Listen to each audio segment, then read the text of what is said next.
Hello students, good morning to all. आज हम study करेंगे advantages and disadvantages of friction, घर्षण के लाभ एवं हानियाँ। पहले हम डिस्कस करते हैं एडवांटेजेस ऑफ फ्रिक्शन। देखिए, हमारी डेली लाइफ में बहुत सारी एक्टिविटीज़ ऐसी हैं जो फ्रिक्शन के बिना इम्पॉसिबल होती है। तो इन्हीं एक्टिविटीज़ में से कुछ को हम वन बाय वन स्टडी करेंगे।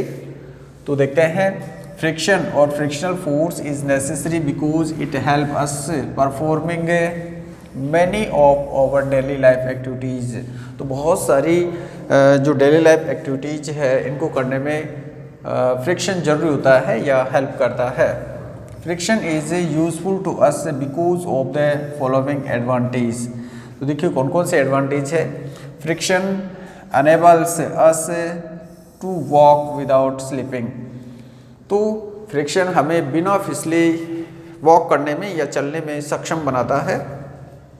देखिए, we are able to walk on ground because friction between the sole of our shoes and ground prevent us performing slipping over the ground. तो जब हम वॉक करते हैं, चलते हैं, तो उस कंडीशन में हमारे जूतों की सोल और जो ग्राउंड है दोनों के बीच में फ्रिक्शन होता है और उसी फ्रिक्शन के कारण हम स्लिप नहीं हो पाते हैं, फिसल नहीं हो पाते हैं। तो अगर हम किसी फिसलने वाली जगह या स्लिपरी ग्राउंड के ऊपर वॉक करते हैं तो उस कंडीशन में हम प्रॉपर वॉक नहीं कर पाते हैं, फिसल जाते हैं। तो देखिए, walking on a slippery ground is difficult because the frictional force on a slippery ground is much less which may not be sufficient to prevent us from slipping. तो अगर मान लिया स्मूथ सरफेस है, क्योंकि स्मूथ सरफेस के ऊपर interlocking नहीं हो पाएगी, जब इंटरलॉकिंग नहीं होगी तो फ्रिक्शन कम हो जाएगा, तो उस कंडीशन में हम फिसल सकते हैं। When we accidentally step on a banana peel thrown on road, we usually slip and fall down because the inner side of banana peel being smooth and slippery reduce the friction between the sole of our shoe and the surface of road। तो देखिए, by chance हम walk कर रहे हैं और road के ऊपर कोई बनाना पील है और उसके ऊपर जैसे ही पैर रखा जाता है तो फ्रिक्शन कम होती है वहाँ पर, क्योंकि बनाना पील का जो इनर पार्ट है, इनर साइड है, वो बहुत ज़्यादा स्मूथ होती है। जहाँ स्मूथनेस ज़्यादा होती है वहाँ पर फ्रिक्शन बहुत कम हो जाता है, तो उस कंडीशन में पैर फिसल जाता है और हम पीछे की ओर गिर जाते हैं। This small friction force is not enough to prevent our foot from slipping backward। तो इतना कम फ्रिक्शन है तो उसके ऊपर हम रुक नहीं पाते हैं और पीछे की ओर गिर जाते हैं। मीन्स फ्रिक्शन उस कंडीशन में हमें रोक नहीं पाता है। दूसरा पॉइंट देखिए, friction enables to a car move on road without skidding। तो कार है वो बिना फिसले रोड के ऊपर मूव कर सकती है, तो कार को बिना फिसले मूव करने में सक्षम बनाता है फ्रिक्शन। देखिए, the friction between the tyres of car and the road enable a car to move forward on the road without skidding. तो कार और या कार के टायर और रोड के बीच में लगने वाला जो फ्रिक्शन है वो कार को बिना स्किडिंग के, बिना फिसले फॉरवर्ड करने में सक्षम बनाता है। If there were no friction between car tyre and road then the wheel of car would spin at the same place but the car would not move forward at all. The car stay where it was. तो देखिए, अगर मान लिया friction नहीं होगा तो उस condition में जो टायर्स हैं और रोड है उनके बीच के अंदर फ्रिक्शन नहीं हो पाएगा, तो उस कंडीशन में कार है जहाँ है वहीं रहेगी, तो उस कंडीशन में कार फॉरवर्ड नहीं हो पाएगी।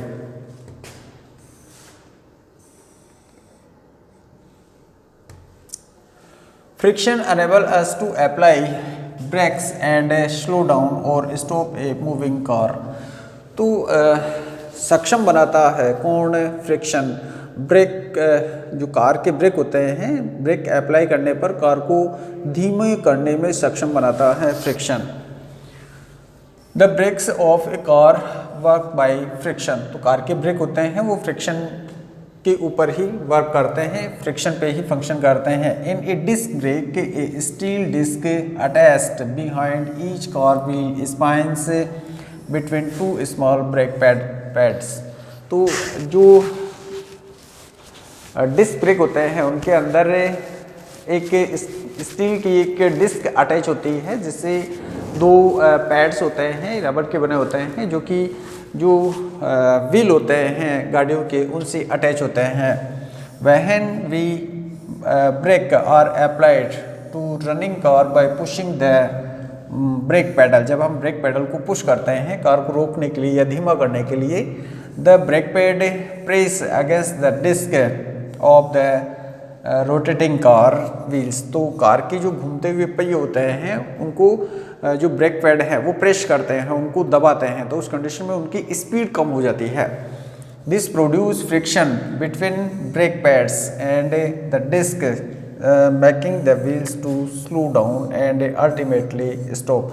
तो जो ब्रेक पैड्स हैं और व्हील है दोनों के बीच में क्या होगा? फ्रिक्शन होगा। तो जब फ्रिक्शन ज़्यादा होगा तो कार की स्पीड कम हो जाएगी और फाइनली वो रुक जाएगी। If there were no friction, then once a vehicle start moving, it would never stop because brakes would not work without friction। तो अगर मान लिया फ्रिक्शन नहीं हो तो एक बार अगर कार स्टार्ट हो गई तो उस कंडीशन में वो कभी भी नहीं रुकेगी, क्योंकि जो ब्रेक है वो बिना फ्रिक्शन के काम नहीं करते हैं। तीसरा एग्जाम्पल देखिए इसके अंदर, friction enable us to write and draw on paper. तो फ्रिक्शन हमें लिखने और चित्रकारी करने के लिए सक्षम बनाता है पेपर के ऊपर। देखिए, we are able to write and make drawing on paper because there friction between the tip of pencil और पेन एंड पेपर। तो पेन या पेंसिल और पेपर के बीच में फ्रिक्शन होता है। तो जब फ्रिक्शन होता है तो जैसे मान लीजिए पेंसिल की हम बात करें तो पेंसिल के अंदर जो कार्बन का पार्ट है ग्रेफाइट की बनी होती है पेंसिल। तो फ्रिक्शन, कागज और पेंसिल में जब फ्रिक्शन होगा तो ग्रेफाइट के पार्टिकल्स उस पेपर के ऊपर रह जाते हैं। इसी प्रकार अगर हम पेन से राइट करते हैं या ड्रॉ करते हैं तो पेन से इंक, जब फ्रिक्शन होता है तो इंक पेपर के ऊपर रह जाती है, जिससे हम राइट या ड्रॉ कर पाते हैं, ड्रॉ हो जाता है। ड्यू टू फ्रिक्शन पेंसिल, यहाँ पर पेंसिल है, और pen leave the mark of carbon. अगर पेंसिल है तो कार्बन और ink on the paper. Pen है तो इंक और पेंसिल है तो कार्बन, यहाँ पर ग्रेफाइट लिख सकते हैं। We can not write with a pencil on a glass sheet because, देखिए पेपर पे हम लिख सकते हैं लेकिन एक ग्लास सीट के ऊपर नहीं लिख सकते। क्यों नहीं लिख सकते? क्योंकि यहाँ पर फ्रिक्शन नहीं होगा। Glass sheet because the glass surface is very smooth due to which the friction between the tip of pencil and glass surface is much less. तो वहाँ पर ग्लास और पेंसिल के बीच में बहुत कम फ्रिक्शन होगा, तो ग्रेफाइट के जो पार्टिकल्स है, कार्बन के पार्टिकल्स हैं, वो नहीं रह पाएंगे। This friction is not sufficient to rub the black graphite particle or carbon from the tip of pencil। तो कार्बन के जो पार्टिकल्स हैं वो नहीं रह पाएंगे, तो उस कंडीशन में ग्लास स्लाइड के ऊपर नहीं लिख सकते पेंसिल की सहायता से। आगे देखिए इसके अंदर, friction enables us to pick up and hold things in our hand. जो फ्रिक्शन है वो हमें सक्षम बनाता है कि हम किसी चीज़ को होल्ड कर सकते हैं या पिकअप कर सकते हैं, रख सकते हैं या उठा सकते हैं। When we are able to pick up book and hold it on hand due to the friction between the book and the hand. जब हम बुक को उठाते हैं तो हमारे हाथ में और बुक के अंदर फ्रिक्शन होता है, तो उस कारण हम उसको होल्ड कर सकते हैं। We can hold a glass tumbler in our hand because of friction between the glass tumbler and our hand. तो ग्लास टम्बलर को भी हम अपने हाथ से उठा सकते हैं, उसको पकड़ सकते हैं, तो दोनों के बीच में फ्रिक्शन हो रहा है। लेकिन अगर हमने मान लिया टम्बलर के बाहर की साइड के अंदर ऑयल लगा दिया, तो ऑयल लगा दिया इसका मतलब सरफेस कैसी होगी, बहुत ज़्यादा स्मूथ होगी, तो उस कंडीशन में हम उसको प्रॉपर होल्ड नहीं कर पाएंगे। If the outer surface of a glass tumbler is oily, then it become more difficult to hold it due to less friction. It is easier to hold the cooler. Cooler एक मिट्टी का बर्तन होता है। Cooler and earth pot is our hand then a glass tumbler due to its rough surface. तो cooler की जो surface होती है वो बहुत ज़्यादा रफ़ होती है, तो रफ़ सरफेस में इंटरलॉकिंग ज़्यादा होगी तो फ्रिक्शन ज़्यादा होगा, तो इसलिए हम उसको आसानी से होल्ड कर सकते हैं।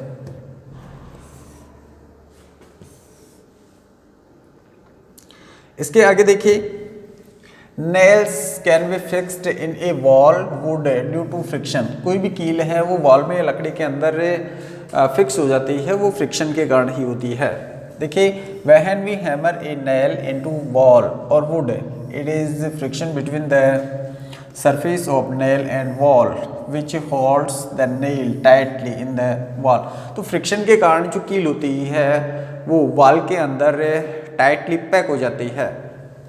Friction enable a ladder to be leaned against a wall. Friction help in the construction of building. तो जो बिल्डिंग होती है उनके कंस्ट्रक्शन में हेल्प करता है, क्योंकि जब एक ईंट के ऊपर दूसरी ईंट रखी जाती है तो वो फ्रिक्शन के कारण रुकी हुई रह जाती है। आगे देखिए, इसमें friction enables us to light a match stick. तो माचिस की जो स्टिक होती है उसको जलाने में फ्रिक्शन सक्षम बनाता है या हेल्प करता है कि when we rub a match stick against the rough side of a match box, जब माचिस की रफ साइड के अंदर मैच स्टिक को रब करेंगे तो उस कंडीशन में then friction between the head of match stick and rough side of match box produce heat. तो दोनों को जब रब करते हैं तो रब करने से हीट प्रोड्यूस होगा, और हीट प्रोड्यूस होने पर जो मैच स्टिक है उसके ऊपर जो लगे हुए केमिकल्स होते हैं वो जलने लग जाते हैं। तो this heat burns the chemicals present on the head of matchstick due to which the matchstick light up। तो जो हीट प्रोड्यूस होती है उसके कारण जो मैच स्टिक के हेड के ऊपर केमिकल्स लगे होते हैं वो जलने लग जाते हैं। The burning of match stick would not be possible without friction. तो जो मैच स्टिक होती है वो बिना फ्रिक्शन के जल नहीं सकती है। तो ये हमने एडवांटेज स्टडी किए। अब इसके बाद में देखिए कुछ एग्जांपल्स हम डिसएडवांटेज के भी लेते हैं कि फ्रिक्शन के कुछ डिसएडवांटेज भी होते हैं, हानियाँ भी होती है। किस तरह की होती है? Disadvantages of friction.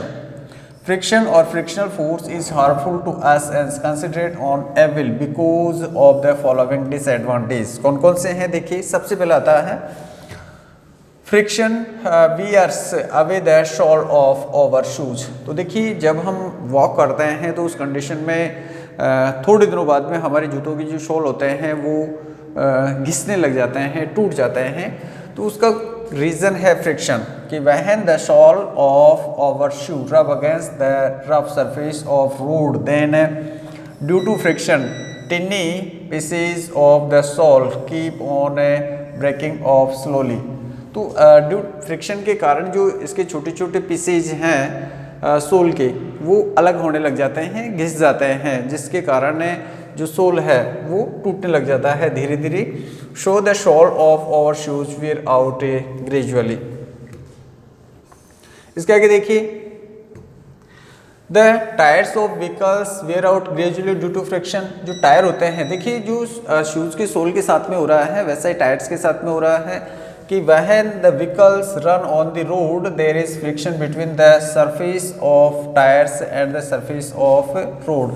तो रोड की और टायर की सरफेस के बीच में फ्रिक्शन होगा। the rubbing of tires with road keep the breaking tiny pieces of rubber from the tire surface gradually। तो रबिंग के कारण जो टायर हैं उनके जो टिनी पीसेज हैं रबर के वो धीरे धीरे हटने लग जाते हैं, जो जिससे टायर घिस जाते हैं। Friction wear out the rubbing machine parts. तो जो मशीन्स के पार्ट होते हैं रब करते हैं, एक दूसरे के कांटेक्ट में रहते हैं सरफेस उनकी, तो उनकी रबिंग के कारण धीरे धीरे वो घिस जाते हैं। तो due to friction the rubbing part of a machine wear out gradually. Friction also wear out moving part like ball bearings. तो ये जो बेरिंग्स वगैरह होते हैं ये घिस जाते हैं, वेयर आउट हो जाते हैं, और इनमें जैसे ही ये घिस जाते हैं तो नए जो पार्ट्स हैं बेरिंग वगैरह वो रिप्लेस किए जाते हैं। Friction wear out the break pads of vehicles gradually. तो जो व्हीकल्स हैं उनके ब्रेक लगाए जाते हैं, वहाँ पर ब्रेक पैड्स फिक्स किए जाते हैं जो कि रबर के बने होते हैं।